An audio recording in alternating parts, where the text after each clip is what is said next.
Hi everyone, it's Desiree, and yes, I am here with Spellbinders, and for today's project we are going to be featuring the large die of the month for August, and this is called the Hex Kaleidoscope Slimline. It comes with 5 dies, so you have your outline, and then you have your main panel, and then you have your 3 hexes, and these are layering hexes, so they could be just an individual focal point, or you can build them within the slimline, and that is what we are going to do today. Hopefully the idea that I have works, and we're going to give it a winter theme.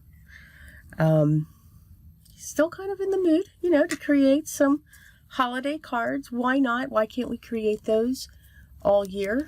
So let's get to it. And as always, I'm going to take care of all of my die cutting outside of the video. And when we come back, we will start building our card. See you soon. Okay, so let's get started. We are going to start by creating a blizzard. For those of you that have seen the videos before, when I splatter, I create blizzards. I also got carried away with my water. I like to use the white P.H. Martin's bleed proof or non-bleed white watercolor. It is great using it over distress inks, distress oxides. Usually when you add a white gesso or white acrylic paint on top of them, it will react, so it'll turn the color of it. That white will not. And what's even great is I am finally using prize ribbon. This is a gorgeous, gorgeous blue, royal blue actually. So I've added white splatter blizzard. I've added some of this blue splattered along that. I'm going to come in even with some gold and add that as well onto this panel. Now this panel was made using the die from the large die kit from Spellbinders here, so that I know the panel that will fit on top will fit perfectly. So I've chosen 3 colors. I went with a dark and a light and a silver for the layered hexagons, and then I chose a lighter. I was going to go with gray, so that's why you see the gray there too, and then I chose the mid blue to go on top of that. So I figured I would just use both of them. It'll just pop these up just a little bit more. I'm using my liquid adhesive to layer these together. These are very easy to line up. And as you can see, I have the 3 of them.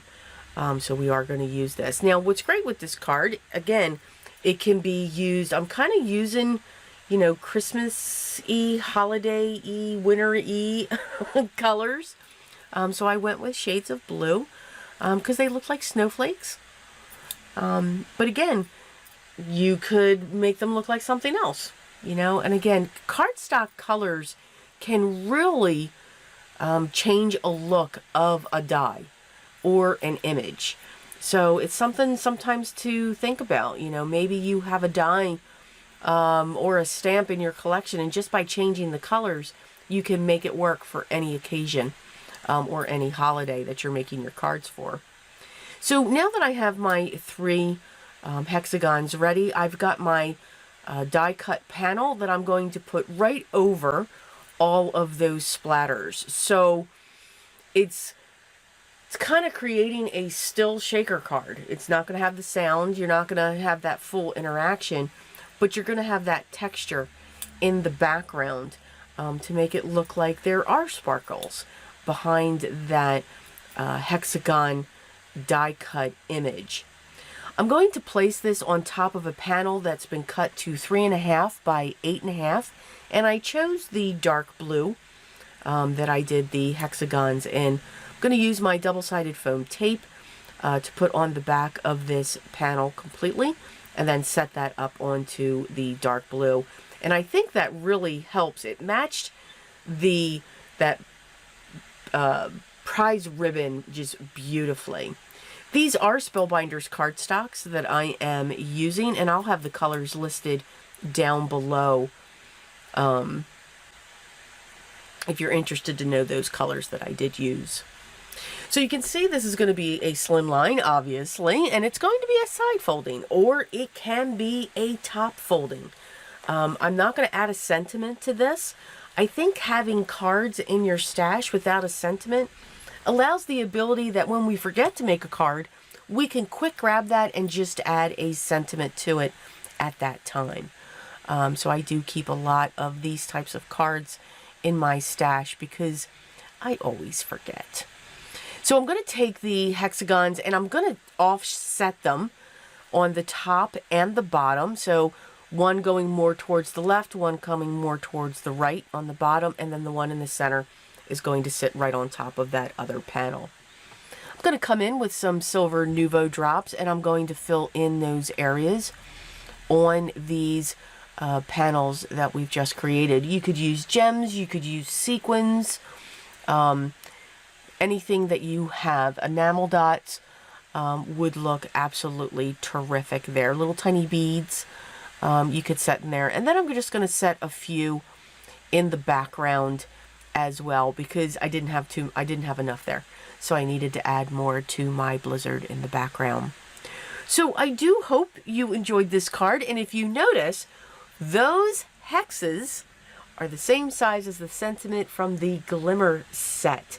So very interactive. All of these club kits are now able to work really well together. So, as always, the link to their shop, to their blog for more inspiration, and to all of these wonderful kits that they've made available to us will be linked down below. If you have any questions, please make sure you leave those down below as well, and I will make sure I get back to you as soon as I can. If you haven't already, I'd love for you to subscribe, hit that like button, or hit the thumbs up, hit the subscribe button, and by all means, hit that bell too, so in case you want to be notified, because sometimes it works, sometimes it doesn't. Everyone, please enjoy your day and smile each and every day. And while you're doing that, make sure you are always being creative. Till next time, guys. Talk soon.